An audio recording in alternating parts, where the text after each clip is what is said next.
Every time I think my Skyrim mod list is finished, something new shows up.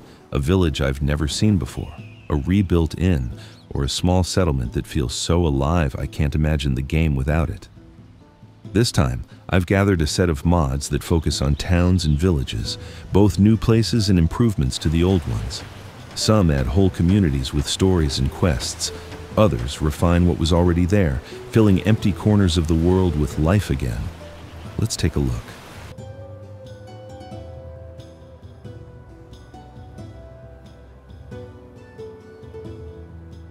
We begin in the mountains south of Falkhurst, where the modder Schlitzohr has created something special once again, the settlement of Falkhurst. If you've tried any of his work before, you know his towns are never just collections of buildings. They're alive, filled with voiced NPCs who have their own personalities, histories, and even quests.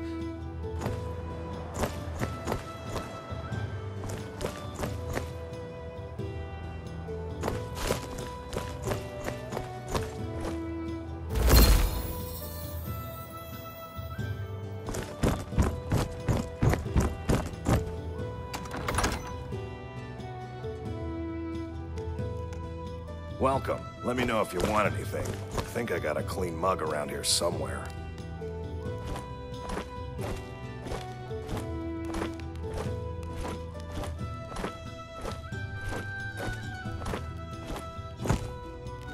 It is something between a ruin and a village. Better than the wilderness, but worse than any place patrolled by guards. Unless you prefer a quaint little settlement without guards, who hold up all those redundant laws. Then this is exactly the right place for you. It has stood longer than most places in Skyrim. Falkhurst has been nothing more than a stopover since Kulkain's retribution, but it still stands. Remembrance is what defines Falkhurst. This is a place people come to find peace from all the noise, and this hall welcomes them. Falkhurst follows that same philosophy. There's an inn, an apothecary, and even a Hall of the Dead tucked into the rocky slopes. You might recognize the name from an earlier version. This mod started life as Sunthgat, but since then, it has been heavily reworked. Quests were rewritten, new voice dialogue added, and the entire layout refined. It feels organic, like a settlement that could have always been part of Falkreath Hold, hiding up there in the mist. Perhaps I will lay bare the history hidden within Falkhurst's walls before you. But beforehand, you will have to assist me with the reclamation of 3 important relics that relate to this aforementioned history.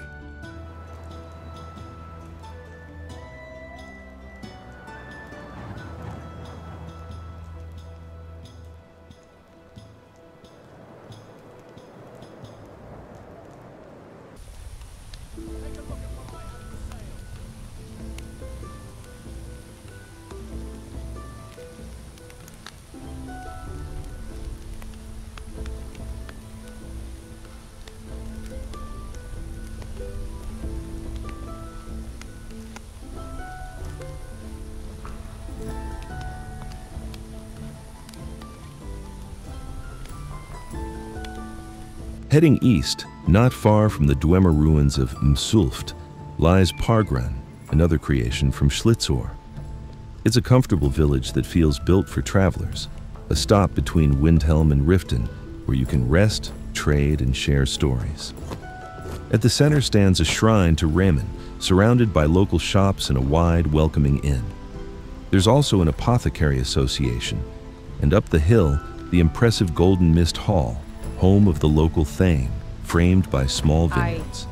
Every non-player character here is voiced, giving the place that familiar sense of life the author is known for.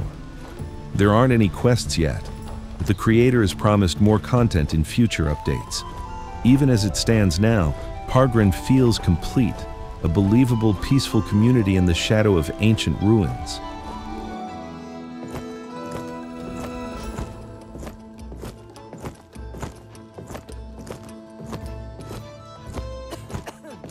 Well, Pargran is located at the southeastern edge of the Alto, a place filled with hot springs and Jazz Bay grapes. You probably heard of the Alto wine. It's our pride and joy. It is said to have been founded at the end of the First Era by men and women who served Riemann Cyrodiil, founder of the Second Empire. But by the end of the Third Era, my family left Pargran for Windhelm, and a few decades later, it was abandoned. Almost 20 years ago, Jasarka and I returned here. We were barely adults, but nonetheless we decided to use our family's hoarded riches to restore Pargran. And time has proven us right. Our clan is in a better position than in all the time we hid behind Windhelm's walls. Pargran's wine and hot springs attract nobles and other well-off folk from all over Skyrim, and by now even from Cyrodiil. In addition, the Apothecary Association is the best place to pick up alchemy in the province. And the association also takes care of the winemaking for us. The Apothecary Association, a place to study alchemy and apply it. Some of the best alchemists of Skyrim picked up their craft here.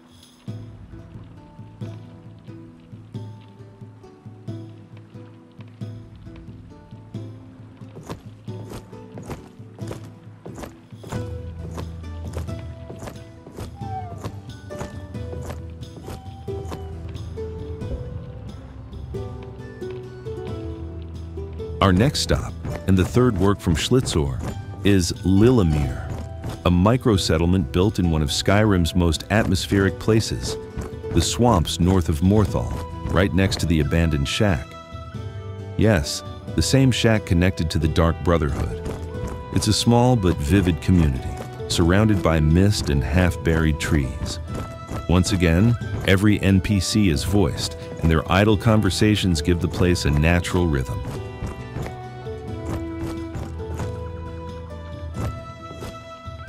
Welcome to Lillemyr. While this inn has no name yet, it's still the best place to rest between Solitude, Dawnstar, and Morthal. Hunwolf, Randolphine, and I build this place. We used to be adventurers, but at some point we've had enough of exploring old crypts and culling the local wolf population. Hunwolf had the idea to build an outpost here.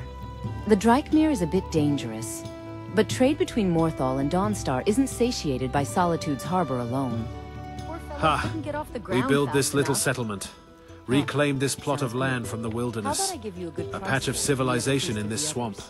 A beacon for travelers. Randolphine and Borbolea helped me with this endeavor. But the idea came from me.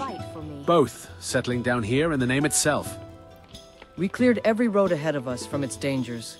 But as time went on, we sought something steady that would sustain us. That is how Lillemyr came to be. A place for us to rest, to rust, whatever. Like Pargran, there are no quests yet, but they're planned for a future update. And if you've completed the quest A Scroll for Anska in the Highgate Ruins, you'll find a pleasant surprise. Anska herself moves in and becomes a resident here. It's one of those details that make Schlitzohr's world feel connected, as if every corner of Skyrim slowly weaves into one shared narrative. I'm also personally waiting for the next update to his other village, Oakwood. Can't wait to see how it evolves.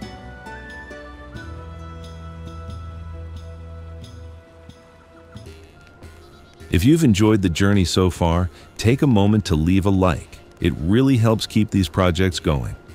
And if you'd like to join me on more adventures like this, consider subscribing. There's always another hidden corner of Skyrim waiting to be rediscovered.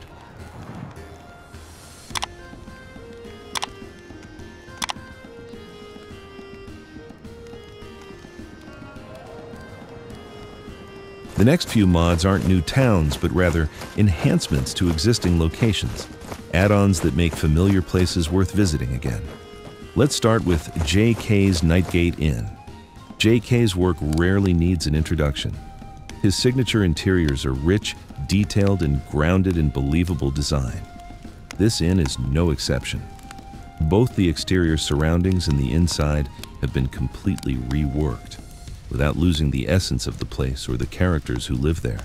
Hadring, the innkeeper, is still here. Come on in. Just stoke the fire. Take a seat and get the cold out.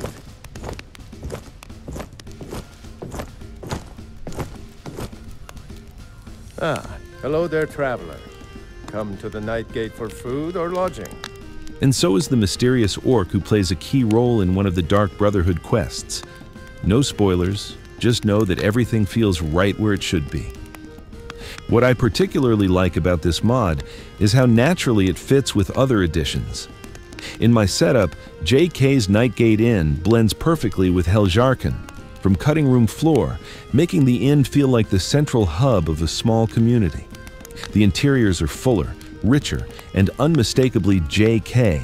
Warm lighting, dense decoration, and that handmade charm that defines his work.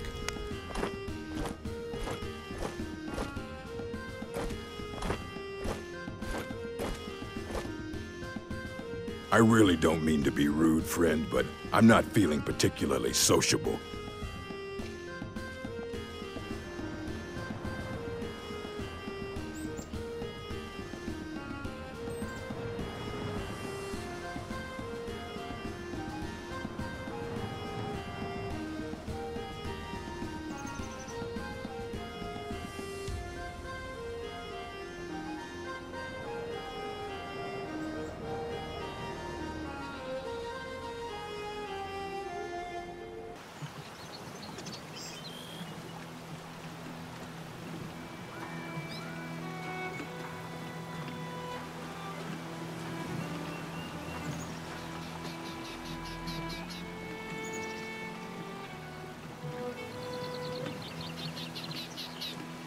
From the frozen tundra, we head south again, back to the water.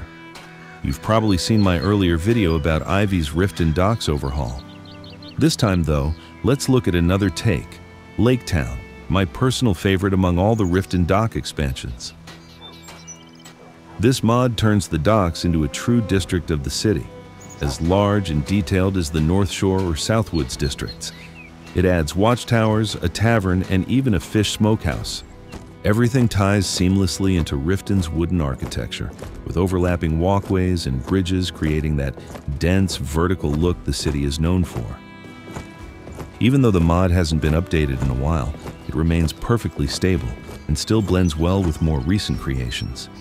It's one of those timeless works, not flashy, but irreplaceable once you've seen it in-game.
I want you sellswords out of my mind.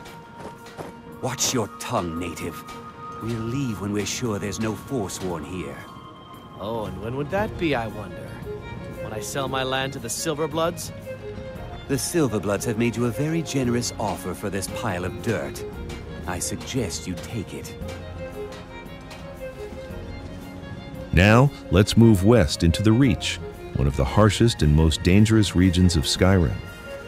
I've long used the great town of Karthwasten, a mod that gives this mining village a striking new identity with those pointed, distinctive rooftops. But there was always one problem. For such a vulnerable place, it didn't feel well defended. That's where the Walls of Karthwasten comes in.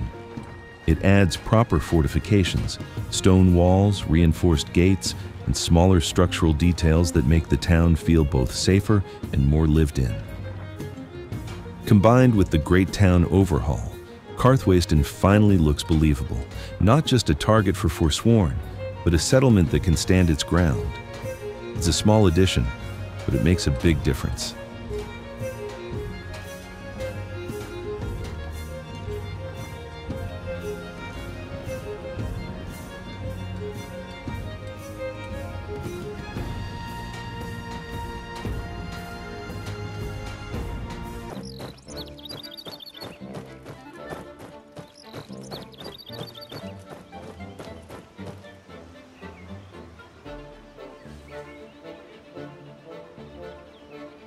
My camp is nearby in the ruins of Nilheim.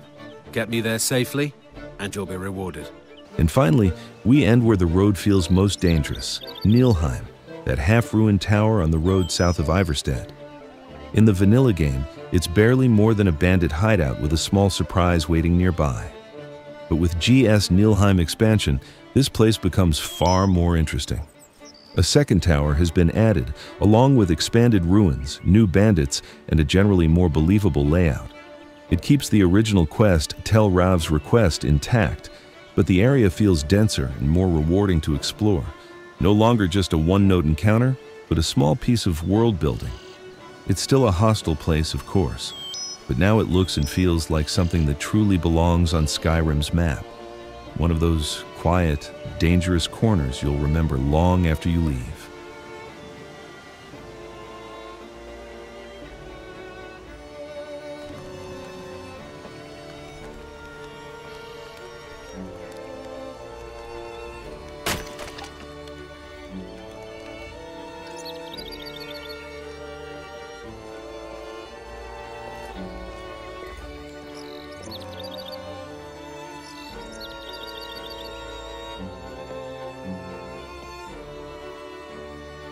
And that's the full tour, from the Highland villages of Falkhurst to the windswept towers of Nilheim.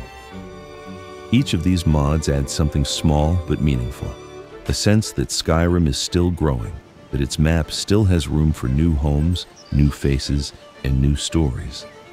I've said it before, but it's worth repeating. Every time a modder builds a village or restores a forgotten inn, the world becomes a little more alive. If you enjoyed this journey, leave a like, share your thoughts in the comments, and subscribe for more. There's always another road ahead, and I'll see you there.